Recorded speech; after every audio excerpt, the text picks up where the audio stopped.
whole square is equal to a square plus എടി വിളമ്പി വെച്ചിട്ട് കൊറേ നേരായി, നീ വന്ന് കഴിക്കുന്നുണ്ടോ? എന്നമ്മ ഞാനിതൊന്ന് തീർത്തിട്ട് വരാം. a minus b the whole square is equal to a square minus 2ab plus b whole square is equal to. മോളെ ഞാൻ നാളെ ഒരു 9 മണിയാകുമ്പോഴേക്കും സ്കൂളിൽ വന്നാ പോരെ? ആ മതി. എന്നാലും അമ്മ കുറച്ച് നേരത്തെ വന്നോ, എന്റെ കൂട്ടുകാരികളെയൊക്കെ ഒന്ന് പരിചയപ്പെടാലോ.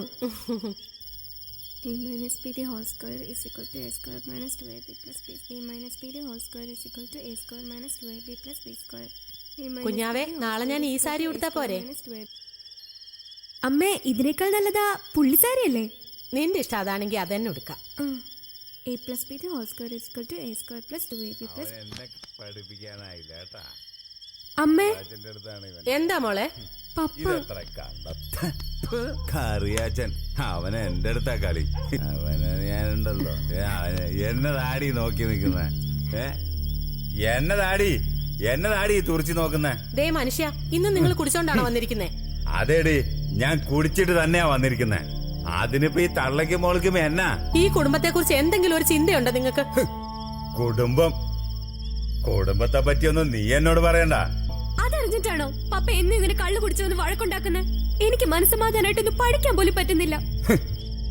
നീ വലിയ പഠിപ്പുകാരി. കേറി പോടിയകത്ത്.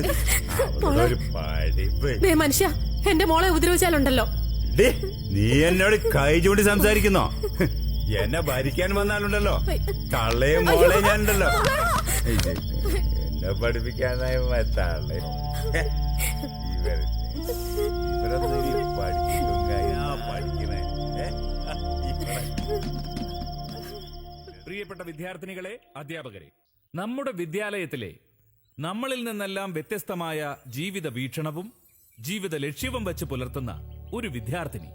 ആ പെൺകുട്ടി മറ്റാരുമല്ല, നമ്മുടെ എല്ലാം പ്രിയങ്കരിയായ ആനിയാണ്.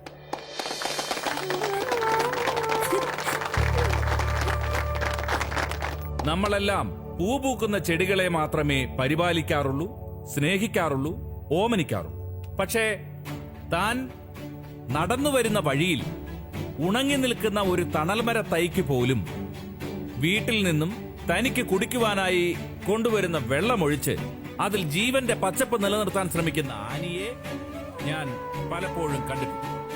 അതുപോലെ വൃദ്ധജനങ്ങളെയും രോഗികളെയും മാത്രമല്ല, മഴ നനയുന്ന ഒരു പൂച്ച കുഞ്ഞിനെ പോലും തന്റെ നിസ്വാർത്ഥമായ വാത്സല്യത്താലും കാരുണ്യത്താലും പ്രതീക്ഷയുടെ ആ ലോകത്തേക്ക് മടക്കിക്കൊണ്ടുവരുന്ന ആനിയെക്കുറിച്ചോർത്ത് അവളുടെ മാതാപിതാക്കൾ മാത്രമല്ല, അധ്യാപകരായ ഞങ്ങളും സന്തോഷിക്കുന്നു. കുട്ടികൾ മാത്രമല്ല, മുതിർന്നവരും ആനിയെ മാതൃകയാക്കണമെന്നതാണ് എന്റെ അഭിപ്രായം. ഇന്നിവിടെ കൂടിയിരിക്കുന്ന വിദ്യാർത്ഥിനികളായ നീ വിഷമിക്കില്ലേ, അമ്മ വരും. ഞങ്ങൾക്ക് മാത്രമല്ല, ആനി എന്ന വിദ്യാർത്ഥിനി ഈ നാടിന് മുഴുവൻ പ്രചോദനമാകട്ടെ എന്ന് ഞാൻ ആഗ്രഹിക്കുകയാണ്. ഞാൻ അധികം ദീർഘിപ്പിക്കുന്നില്ല. ഈ സമ്മാനം ഏറ്റുവാങ്ങുന്നതിന് വേണ്ടി സ്നേഹപൂർവ്വം ആനിയെ ക്ഷണിച്ചുകൊള്ളുന്നു.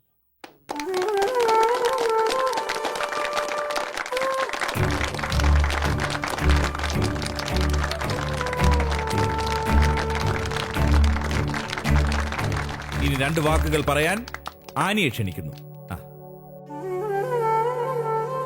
എല്ലാവർക്കും നമസ്കാരം. ഒരുപാട് സന്തോഷമുണ്ട്. ഞാൻ ചെയ്തത് അത്ര വലിയ കാര്യമാണെന്ന് ഞാൻ കരുതുന്നില്ല. എനിക്കിതിനെല്ലാം പ്രചോദനമായത് നമ്മുടെ രാഷ്ട്രപിതാവ് മഹാത്മാഗാന്ധിയുടെയും ഇന്ത്യയുടെ ആദ്യത്തെ വിദ്യാഭ്യാസ മന്ത്രിയായിരുന്ന മൗലാന അബ്ദുൽ കലാം ആസാദിന്റെയും ഈ ലോകത്തിന്റെ തന്നെ അമ്മയായ മദർ തെരേസയുടെയും ജീവിത രീതികളാണ്. അതെനിക്ക് പഠിപ്പിച്ചു തന്ന അധ്യാപകർക്ക് ഞാൻ നന്ദി പറയുന്നു. എല്ലാവർക്കും നന്ദി പറഞ്ഞുകൊണ്ട് ഞാൻ നിർത്തുന്നു. നന്ദി, നമസ്കാരം.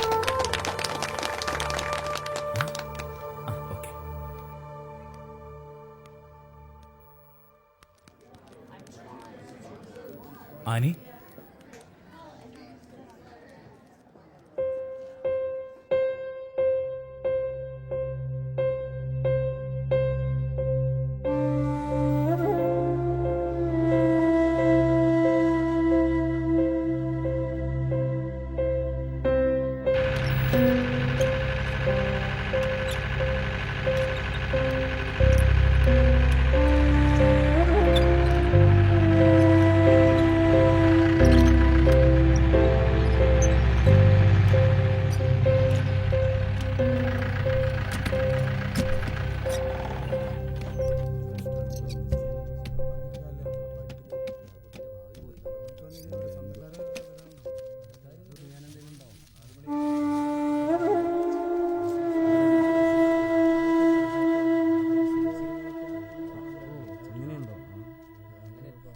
മകളാ പാവം.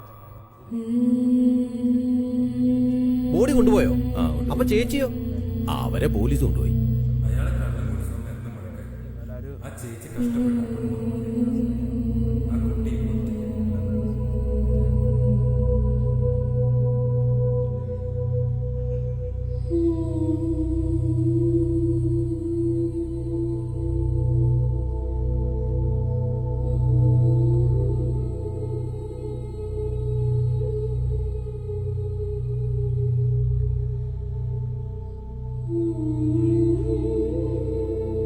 മോളെ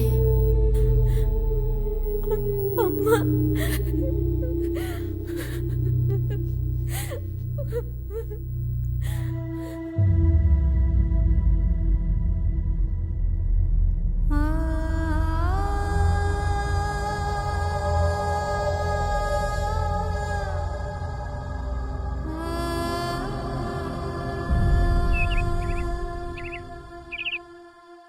നിനക്ക് എന്നോട് കരഞ്ഞു കാണിക്കാം.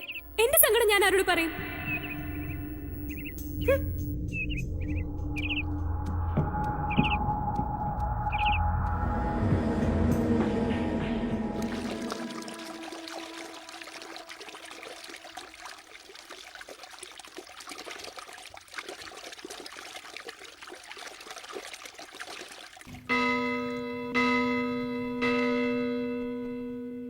നിന്റെ ഭാരം കർത്താവിനെ ഏൽപ്പിക്കുക, അവിടുന്ന് നിന്നെ താങ്ങിക്കൊള്ളും. നീതിമാൻ കുലുങ്ങാൻ അവിടുന്ന് സമ്മതിക്കുകയില്ല.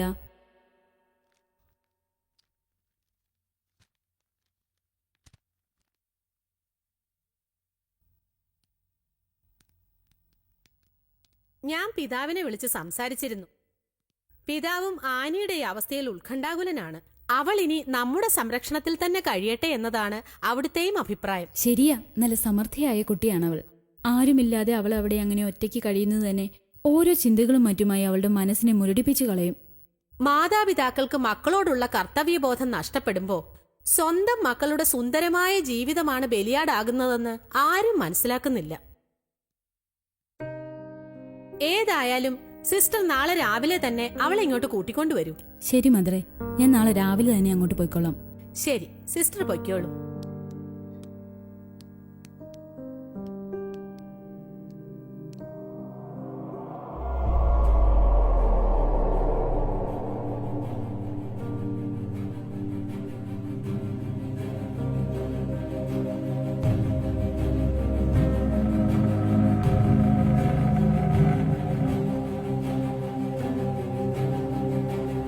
എന്റെ മോൾക്ക് ഫീസ് കൊടുക്കാനേ എന്റെ തൊടിയിലെ മുതൽ തന്നെ വേണം. മോളെ ഞാൻ വെച്ചെങ്കില ഞാൻ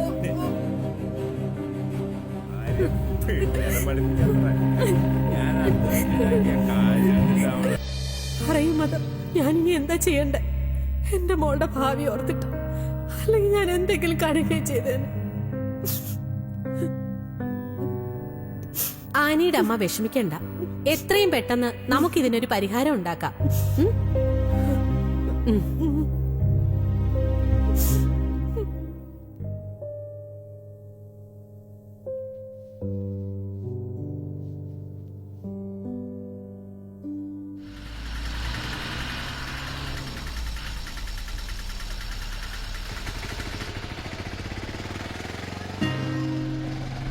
വാ മോളെ, എന്താ ആനി ഇങ്ങനെ നോക്കുന്നേ?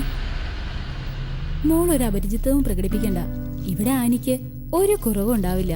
ഇത് മോളുടെ സ്വന്തം ഭവനമായി കരുതിയാൽ മതി. നോക്കടി, ആനിക്ക് ഇവിടെ ഒത്തിരി കൂട്ടുകാർ കിട്ടും. പിന്നെ ഞങ്ങളൊക്കെ ഇല്ലേ? പിന്നെ പ്രാർത്ഥനകളും മറ്റുമായി ഞങ്ങളും ഉണ്ടാവും ആനിയോടൊപ്പം. ഇതൊരു പുതിയ ജീവിതമായി കണ്ടാ മതി. ഇനി മുതൽ ഇതാണ് നിന്റെ താമസ സ്ഥലം. പുതിയ സാഹചര്യങ്ങളുമായി ആനിക്ക് പെട്ടെന്ന് ഇണങ്ങി ചേരാൻ കഴിയും. Good morning sister. Good morning. Good morning.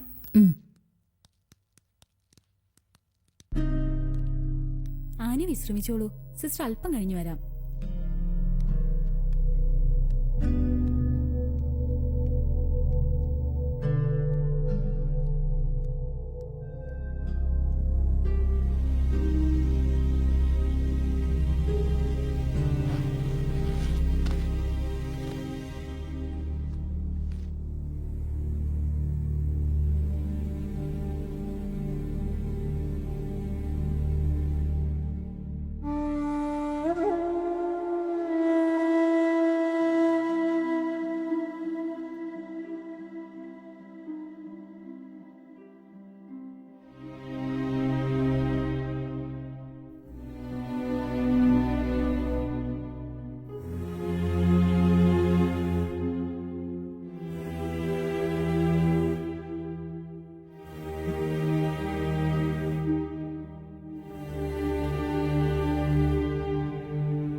Annie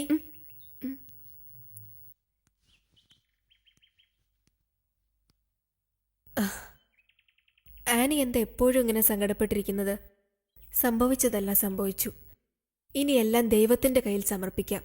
നമുക്കതല്ലേ ചെയ്യാനൊക്കൂ. Annie ഇങ്ങ് വന്നേ. മോൾ ഒറ്റപ്പെട്ടെന്ന ചിന്തയൊന്നും വേണ്ട. ഇവിടെയുള്ളവരെല്ലാം ആനിക്ക് സ്വന്തമല്ലേ?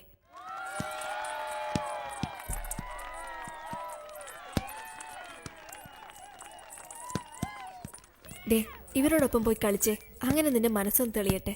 കുട്ടികളെ, കളിക്കാൻ ആനിയും കൂടി കൂട്ടിക്കേ.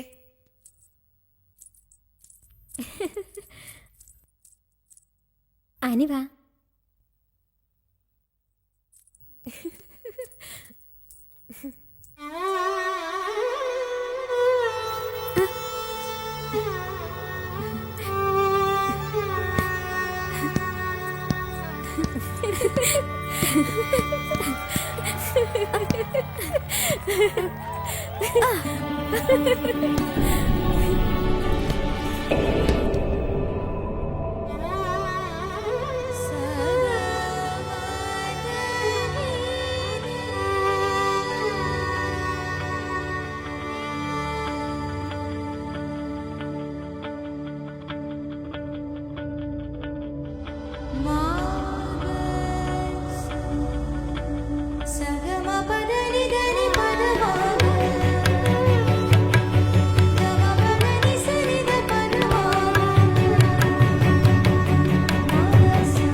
ഏതായാലും ഇതിനൊരു പരിഹാരം കാണാതെ ഇവിടുന്ന് പോകുന്ന പ്രശ്നമില്ല. വർഗീസേ, എന്താണ് സംഭവിച്ചതെന്ന് നമുക്ക് മാഷിനോട് ചോദിച്ചു നോക്കാം. അദ്ദേഹത്തിന്റെ ഭാഗത്താണ് തെറ്റെങ്കിൽ മാനേജ്മെന്റ് തീർച്ചയായും നടപടി എടുത്തിരിക്കും. ഇയാളുടെ മകന് വന്ന ഗതി നാളെ ഞങ്ങളുടെ മക്കൾക്ക് വരികയില്ലെന്ന് എന്നത് ഉറപ്പ്. ദാണ്ട് വരുന്നുണ്ട്. വരട്ടെ, ഈ വർഗീസ് ആരാണെന്ന് ഞാൻ കാണിച്ചു കൊടുക്കാം. എന്താ മദർ, എന്തിനാ വിളിച്ചത്? എന്തിനാ വിളിച്ചതെന്നോ? എടോ, തനിക്കറിയോ, എന്റെ മകന്റെ കാലിൽ ഒരു മുള്ളു കൊണ്ടാ പോലും ഞാൻ സഹിക്കില്ല. അത്രമാത്രം ജീവനായിരിക്കും അവൻ. ഇതുവരെ ഞാൻ അവനെ ഒന്നും നുള്ളി നോവിച്ചിട്ട് പോലുമില്ല. പക്ഷെ താൻ എന്റെ മകനെ തല്ലി, ഒരുപാട് തല്ലി. അവൻ ഇന്നലെ ഒരുപോലെ കണ്ണടച്ചിട്ടില്ല. അതറിയോ തനിക്ക്? ഒരു വാക്കുകൊണ്ട് പോലും ഞാൻ എന്റെ കുഞ്ഞിനെ ഇതുവരെ വേദനിപ്പിച്ചിട്ടില്ല. അത്രമാത്രം ജീവനാ എനിക്ക് എന്റെ കുട്ടി. താങ്കൾ ഇപ്പൊ പറഞ്ഞതാണ് തെറ്റ്. ഇത്രയും കാലമായിട്ടും നിങ്ങൾ നിങ്ങളുടെ മകനെ വേദനിപ്പിച്ചിട്ടില്ല. അത് തന്നെയാണ് പ്രശ്നം. ഒരു ചൊല്ലുണ്ട്, ഒന്നാണെങ്കിലും ഓലക്ക കൊണ്ട് അടിച്ചു വളർത്തണമെന്ന്. പക്ഷെ ഇന്നുള്ള മാതാപിതാക്കൾ സ്വന്തം കുഞ്ഞ് തെറ്റ് ചെയ്യുമ്പോൾ ഒരു ചെറിയ വടികൊണ്ട് പോലും അടിക്കുന്നത് ഞാൻ കണ്ടിട്ടില്ല. എന്തിനധികം ഒന്ന് ഉപദേശിക്കുന്നത് പോലും കണ്ടിട്ടില്ല. അങ്ങനെയൊക്കെ ചെയ്യുന്നത് മക്കളോട് കാണിക്കുന്ന എന്തോ വലിയ ദ്രോഹമായിട്ടാണ് അവർ കാണുന്നത്. പിന്നെ സ്നേഹം എന്നൊക്കെ പറയുന്നത് ചോദിക്കുന്ന പണവും പോക്കറ്റിൽ ഇട്ട് കൊടുത്തിട്ട് മക്കളെ ആഡംബരക്കാരിൽ സ്കൂൾ മുറ്റത്ത് ഇറക്കി വിട്ടിട്ട് പോകുന്നതാണോ? എന്നാൽ അതിനെ സ്നേഹമെന്ന് പറയാൻ പറ്റില്ല. മറിച്ച് സ്വന്തം മക്കളോട് ചെയ്യുന്ന ദ്രോഹമെന്നേ വിശേഷിപ്പിക്കാൻ കഴിയൂ. ഞാൻ ഇവനെ തല്ലി എന്ന് നിങ്ങൾ പറഞ്ഞില്ലേ? അതുകൊണ്ട് നിങ്ങൾ വല്ലാതെ വേദനിച്ചൊന്നും പറഞ്ഞില്ലേ? നാളെ നിങ്ങളും ഞങ്ങളും ഒക്കെ ഇവനെ പ്രതി വേദനിക്കാതിരിക്കുവാൻ വേണ്ടിയാ ഞാൻ ഇവനെ ശാസിച്ചത്. ഇന്ന് ഒരു ചെറിയ പാൻ മസാല ഉപയോഗിച്ച ഇവൻ നാളെ ഈ സമൂഹത്തിൽ ലഹരി മരുന്ന് കച്ചവടം നടത്തില്ല എന്ന് ആരറിഞ്ഞു? അതാണ് ഇപ്പോഴത്തെ കൂട്ടുകെട്ട്, ഈ കാലഘട്ടം. അന്ന് നമ്മളെല്ലാവരും കുറ്റബോധത്താൽ ഇവനെ ഓർത്ത് തല കുനിക്കേണ്ടതായിട്ട് വരും. അതുണ്ടാകാതിരിക്കാനാ ഞാൻ ഇവനെ ശിക്ഷിച്ചത്. ഇവിടെ വന്നു കഴിഞ്ഞാൽ നിങ്ങളുടെ എല്ലാവരുടെയും കുട്ടികൾ ഞങ്ങളുടെയും കുട്ടികളാണ്. അങ്ങനെയാണ് ഞങ്ങൾ ഇവരെ വളർത്തുന്നത്. ഇവൻ മിടുക്കനാണ്. ഇവൻ ഇതൊന്നും എന്നോട് പറഞ്ഞിരുന്നില്ല. ഇതായിരുന്നു കാരണമെന്ന് ഞാൻ ഇപ്പോഴാ അറിയുന്നേ. സാറ് പറഞ്ഞതുപോലെ ചോദിക്കുന്ന പണവും കൊടുത്ത് സ്കൂളിലേക്ക് പറഞ്ഞയക്കുന്ന ഇവൻ ആ പണം എന്ത് ചെയ്തെന്നോ ഇങ്ങോട്ട് തന്നെയാണോ വരുന്നതെന്നോ ഞാൻ അന്വേഷിക്കാറില്ലായിരുന്നു. മകന്റെ ഭാവിക്ക് വേണ്ടി പണമുണ്ടാക്കാനുള്ള ഓട്ടത്തിനിടയിൽ അവന്റെ യഥാർത്ഥ ജീവിതം കാണാൻ ഞാൻ മറന്നുപോയി. മകനെ അന്ധമായി സ്നേഹിക്കുന്ന ഒരച്ഛന്റെ അറിവില്ലായ്മയെ കണ്ട് സാർ ക്ഷമിക്കണം.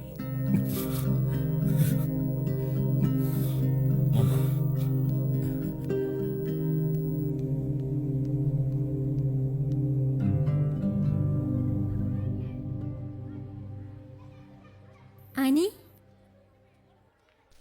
നീ എന്താ കഴിച്ചില്ലേ? ഇല്ല, വിശപ്പില്ല. നീ എന്തെങ്ങനെ ആലോചിച്ചോണ്ടിരിക്കണേ? ഏയ്, ഒന്നുമില്ല. ഞാൻ എൻ്റെ അമ്മയെക്കുറിച്ച് ഓർക്കുമായിരുന്നു. ചെറുപ്പം മുതലേ ഞാൻ കാണുന്നത് എന്നെ വളർത്താനായിട്ടുള്ള അമ്മയുടെ കഷ്ടപ്പാടായിരുന്നു. ഏതു സമയം ലഹരിയിലായിരുന്നു എൻ്റെ പപ്പയ്ക്ക്. എന്നെ വളർത്തുന്നതിലല്ല, ഓരോ കാരണങ്ങളുണ്ടാക്കി എന്നെ അമ്മയെ ഉപദ്രവിക്കുന്നതിലായിരുന്നു താല്പര്യം. എന്നിലായിരുന്നു അമ്മയുടെ സ്വപ്നങ്ങൾ മുഴുവൻ. പക്ഷെ ഇന്നെൻ്റെ അമ്മ... എന്താടി എൻ്റെ പപ്പ മാത്രം അങ്ങനെ ആയത്? എല്ലാ പപ്പമാരും അങ്ങനെയാ? നീ വിഷമിക്കല്ലേ, എല്ലാ പപ്പമാരും അങ്ങനെ കാണാൻ കഴിയില്ല. എൻ്റെ ഡാഡിക്ക് എൻ്റെ മമ്മി എന്തിഷ്ടാണെന്നറിയോ? മമ്മിയെ ഡാഡി ദേഷ്യത്തോടൊന്ന് നോക്കുന്ന പോലും ഞാൻ കണ്ടിട്ടില്ല. അതുപോലെ തന്നെ തിരിച്ചു. എനിക്ക് വേണ്ടിയാണ് അവർ രണ്ടുപേരും ജീവിക്കുന്നത് തന്നെ. നീ ഇങ്ങനെ ഓരോന്നോർത്ത് വിഷമിക്കാതെ, നിന്റെ അമ്മ വേഗം തിരിച്ചു വരും. നമുക്ക് ദൈവത്തോട് പ്രാർത്ഥിക്കാം. നീ ഒന്ന് വേഗം നടക്കടി, പോയിട്ട് ഒരുപാട് നോട്ട്സ് ക്ലിയർ ചെയ്യാനുണ്ട്. നീ ഇങ്ങനെ ടെൻഷൻ അടിക്കല്ലേ. നിനക്ക് മാത്രല്ലേ, എനിക്ക് ഒരുപാട് എഴുതാനുണ്ട്. നിനക്ക് അങ്ങനെയൊക്കെ പറയാം, പക്ഷെ എനിക്ക് പേടിയാ. ഒന്ന് പോടി അവിടുന്ന്, ഒരു പഠിപ്പുകാരി. ആ, അതൊക്കെ എക്സാമിന് കാണാം.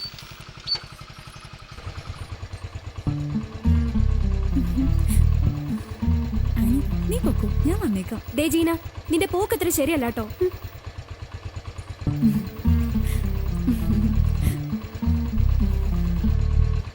എന്നാലും ജീനെ, നിനക്ക് നീരജേട്ടൻ തന്ന ബർത്ത്ഡേ ഗിഫ്റ്റ് ഉഗ്രനായിട്ടുണ്ട്.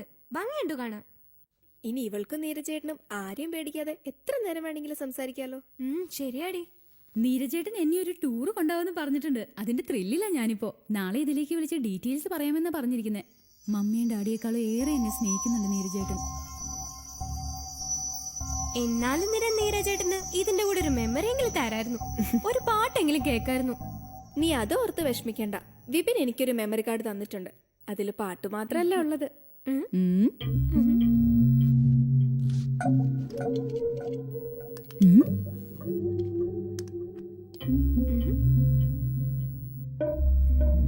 ദാ.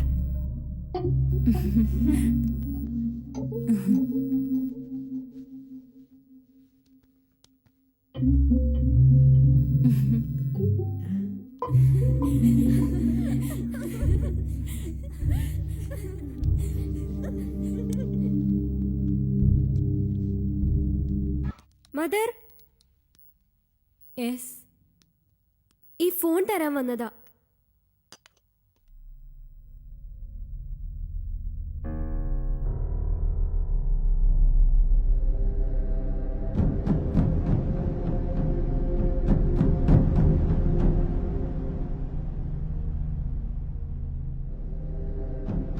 മദർ, എനിക്കൊരു റിക്വസ്റ്റ് ഉണ്ട്.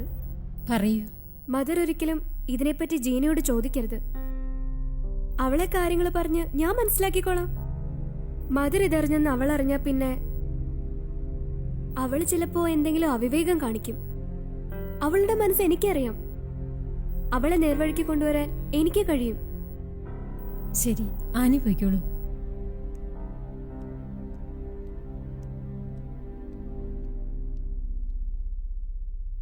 അവള് വിളിച്ചിട്ട് കിട്ടുന്നില്ല. Phone switch ഓഫാ. അവളിനി മനഃപൂർവ്വം ഓഫാക്കിയതാണോ? അവൾ അങ്ങനെ ചെയ്യില്ല. എന്തെങ്കിലും ബ്ലോക്ക് ഉണ്ടാവും. ഏതായാലും അവളിങ്ങോട്ട് വിളിക്കാതിരിക്കില്ല. നീരജ്, ഒരു മിനിറ്റ്. ആ, ബായ്. നിങ്ങൾ ബോർഡറിൽ വെയിറ്റ് ചെയ്താൽ മതി. ഞാൻ അവളെയും കൂട്ടി ബൈക്കിൽ വന്നേക്കാം. കറക്റ്റ് സമയത്ത് തന്നെ എത്തിക്കണം, അല്ലെങ്കിൽ സ്വഭാവം അറിയാലോ. ഇവന് നമ്മളെ നന്നായിട്ട് അറിയാം. അതുകൊണ്ട് ഇവൻ നമ്മളെ ഇത്തവണ ചതിക്കില്ല. വാടാ.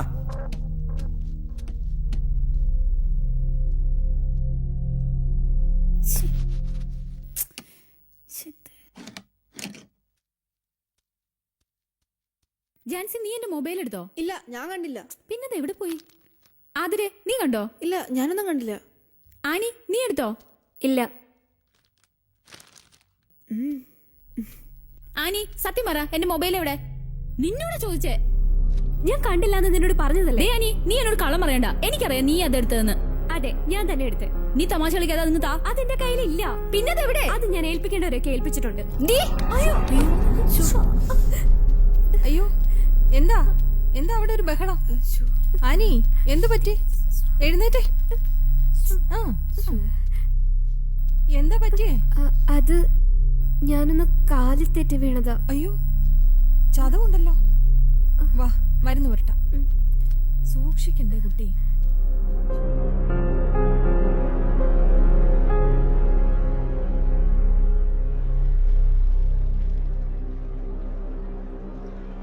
ആനിയെ കണ്ടോ?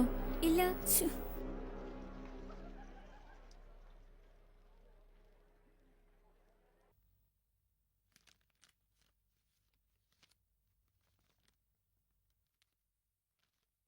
നീ ഇവിടെ ഇരിക്കുവായിരുന്നോ?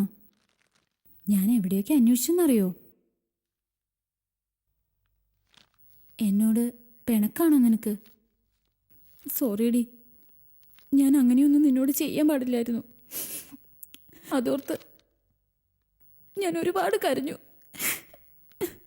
എന്നോട് ക്ഷമിക്കില്ലേടി നീ? എനിക്ക് സന്തോഷായി. എന്നാലും നീ നിന്റെ തെറ്റ് മനസ്സിലാക്കിയല്ലോ. എനിക്കത് മാത്രം മതി. ചെന്നിങ്ങനെ കരയല്ലേ. സേവന മനോഭാവം വളർത്തിയെടുക്കാൻ ഈ ചെറുപ്രായത്തിൽ തന്നെ പരിശ്രമിക്കേണ്ടതായിട്ടുണ്ട് എന്നതാണ്. അതിന്റെ ആദ്യ പടിയായി നമ്മൾ ഒരു കൂട്ടായ്മ രൂപീകരിക്കുന്നു.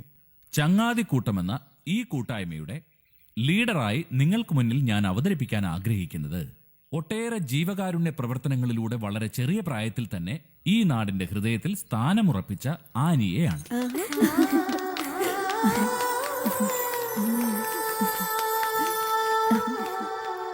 ആനിയുടെ നേതൃത്വത്തിൽ മാനവികതയുടെ പുതിയ പാതയിൽ നമുക്കൊരുമിച്ച് നീങ്ങാം.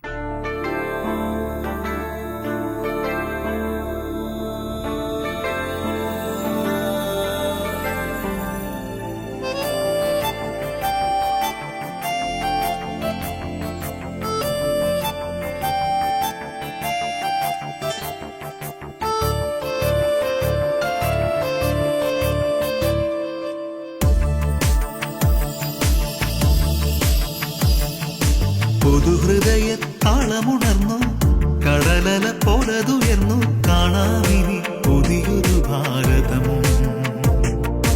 കേൾക്കാമിനി പുതിയൊരു ഘോഷം.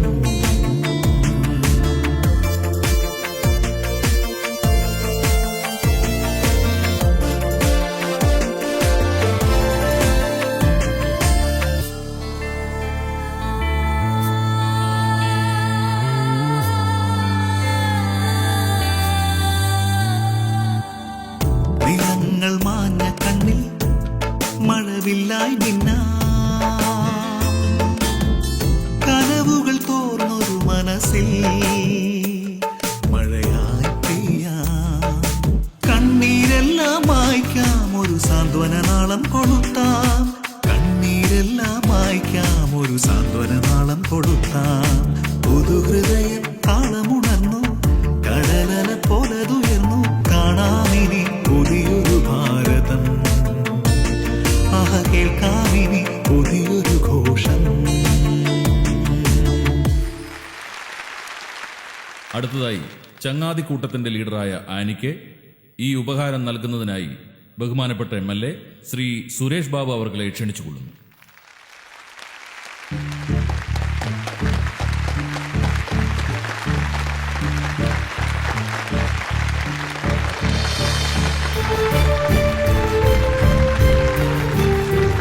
ആനി തന്റെ ജീവിതത്തിലെ ഏറ്റവും വിലപ്പെട്ടതായി കരുതുന്ന മറ്റൊരു സമ്മാനം കൂടി ഞങ്ങൾ കരുതി വെച്ചിട്ടുണ്ട്. ഇതാ ആനിയുടെ അമ്മ. ഇനി ഇവരുടെ ജീവിതത്തിൽ സന്തോഷം നിറയട്ടെ എന്ന് ആശംസിക്കുന്നു, പ്രാർത്ഥിക്കുന്നു.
പോലതുയർന്നു കാണാമിനി പുതിയൊരു ഭാരതം, കേൾക്കാമിനി പുതിയൊരു ഘോഷം. പുതുഹൃദയത്താളമുണർന്നു കടലല പോലതുയർന്നു കാണാമിനി പുതിയൊരു ഭാരതം, കേൾക്കാമിനി പുതിയൊരു ഘോഷം. തളരാതെ ഇടറാതെ ഈ വഴി നീങ്ങാം, തളരാതെ ഇടറാതെ ഈ വഴി നീങ്ങാം, തോരാതെ പെയ്തുറയാം ഈ മണ്ണിലാകെ.